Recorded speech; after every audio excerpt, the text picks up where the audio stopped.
तो आज का जो हमारा टॉपिक है वो है एस्केरियासिस डिजीज़, जो कि chapter human health and disease class 12th के चैप्टर से उठाया है हमने। तो अगर इसको जो कॉज करता है वो करता है एस्केरिस लुम्ब्रिकोइड्स, जिसको हम राउंड वॉर्म भी बोलते हैं। ये एक एंडोपैरासाइट है। ये हमें ह्यूमंस, पिग एंड कैटल के अंदर भी देखने को मिला है, पर जो मेनली हमें जो पढ़ना है वो ह्यूमंस के बारे में पढ़ना है। तो बेसिकली ये कहाँ पाया जाता है? जो हमारा इंटेस्टाइन होता है उसके अंदर जो जेजुनम वाला पार्ट होता है ये वहाँ पे हमें मिलता है। ठीक है, इसकी लाइफ साइकिल की सबसे पहले हम बात करते हैं।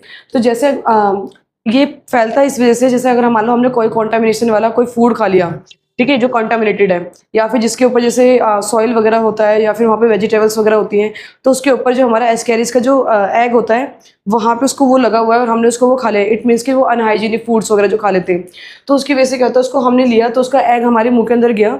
मुंह के अंदर जाने के बाद जो उसका लार्वा है वो हमारे इंटेस्टाइन के ड्यूडेनम में पहुंच जाता है। वहाँ पे जब ये एक बार पहुंच जाता है तो फिर ये आता है सीधा हमारे लार्वा, इसका इट मीन्स कि पहले ये एग था, एग से ये फॉर्म होता है लार्वा में।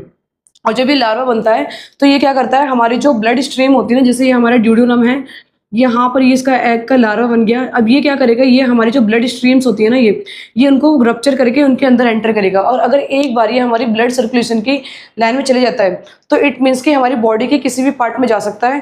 ठीक है, जैसे हमारे लंग्स हो गया या फिर हमारे ट्रैकिया हो गया उसमें।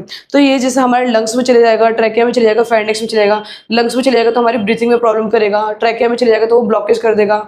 ठीक है, तो ये क्या करता है, उसको स्वेलो कर देता है। फिर ये जाता है हमारे स्मॉल इंटेस्टाइन में। स्मॉल इंटेस्टाइन में ये एडल्ट फेज में जाता है।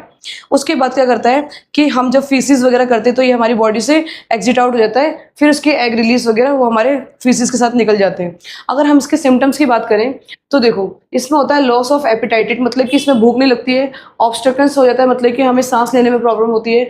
फीवर होता है, इंटरनल ब्लीडिंग होती है, एनीमिया हो जाता है, मस्कुलर पेन हो जाता है, या इंटेस्टाइनल ब्लॉकेज हो जाती है। अगर जैसे हमारा ये अगर एस्केरिस जो हमारा राउंड वॉर्म है, अगर ये हमारे लंग्स में चले जाएगा तो ये क्या करेगा, वहाँ पे ऑब्स्ट्रक्शंस पैदा करेगा, जिसकी वजह से हम सांस अच्छे से नहीं ले पाएंगे और हमारा जो लंग्स है वो अच्छे से काम नहीं कर पाएगा। तो जैसे कुछ डॉक्टर्स होते हैं इसके लिए हमें कुछ मेडिसिन रिकमेंड करते हैं, जैसे ये टैबलेट हो गया, एल्बेंडाजोल हो गया टैबलेट IP, और मेलबेंडाजोल टैबलेट हो गया।